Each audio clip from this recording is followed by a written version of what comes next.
Hello, my name's Austin Freeze, and in this video I'll show you how to make a simple animation in Procreate. So here we go. Starting out, you just turn on your animation assist feature, click that, and then you can add frames, and you can delete frames, and all of your frames will appear as layers in your layers panel. So here's all of mine, my frames for my 1 second animation at 12 frames a second. So I have the background is just the body of the bike, which is stationary and has no movement on it. And then my 4 main frames of animation just sit on top of that background layer.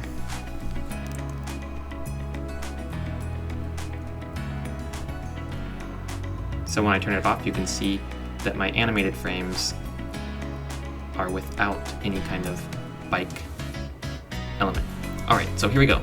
Starting off with the wheels, I separated them from the rest of the picture. And then I just traced over them 4 times.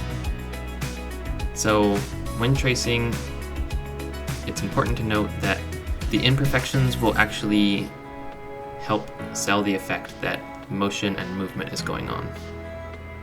So when tracing, don't worry if it's perfect or not, because they're going to be in motion and they're supposed to look like they're moving really fast.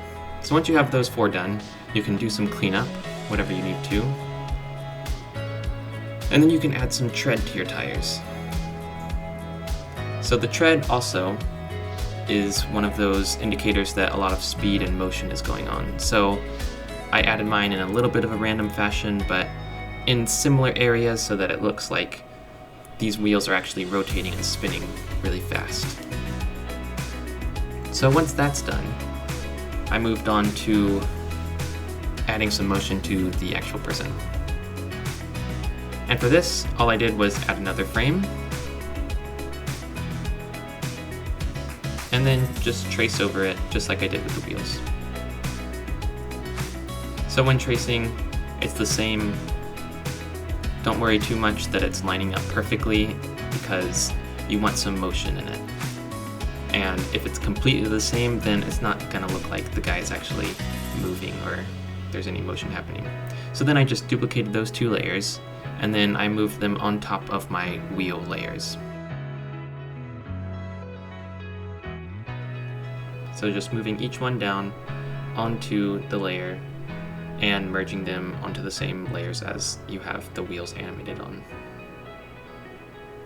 And there you go, wheels and person are moving. Then I needed some road, so I added some layers that indicate that some motion and speed is going through the road. That he's on a road and you can see, I don't know, rocks or just the roughness of the road zooming past him really fast. So once you're happy with those, doing whatever cleanup you need to, then you can just, in the same way, merge those layers onto your layers with your wheels. Next, I added a scarf so that you could actually tell that some wind was blowing past him and that something on his actual person was moving. So for this, it's just a simple kind of wave animation.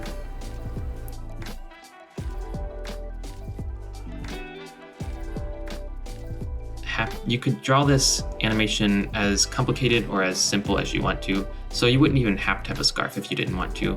I thought personally that it just looked cooler with a scarf, so I added one to mine. And I just did a kind of wave pattern moving through the scarf. So when you're animating, just make sure that things like this scarf or other objects don't change a lot in size or mass, because it'll look really wonky in the final animation. So just make sure your scarf stays the same approximate length. Alright, so finished the scarf, the guy, the road, the wheels. The last thing I added in was some smoke or dust.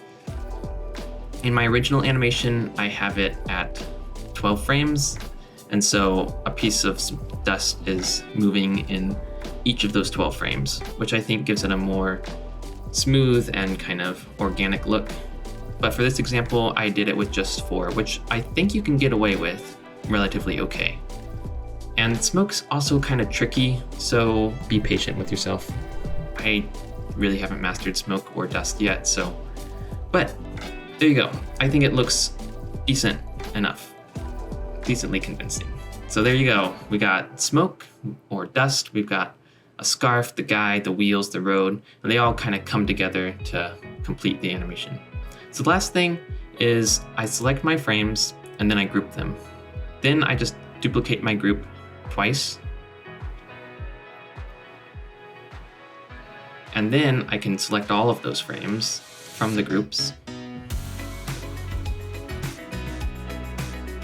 and just pull them outside of those groups. Then make sure you go back and delete those groups so that they don't appear as empty frames in your animation. And there you go. That's 1 second of animation at 12 frames a second. So I hope you learned something. I hope it was entertaining, and let me know what you learned or didn't learn in the comments, and I hope to see you in the next video.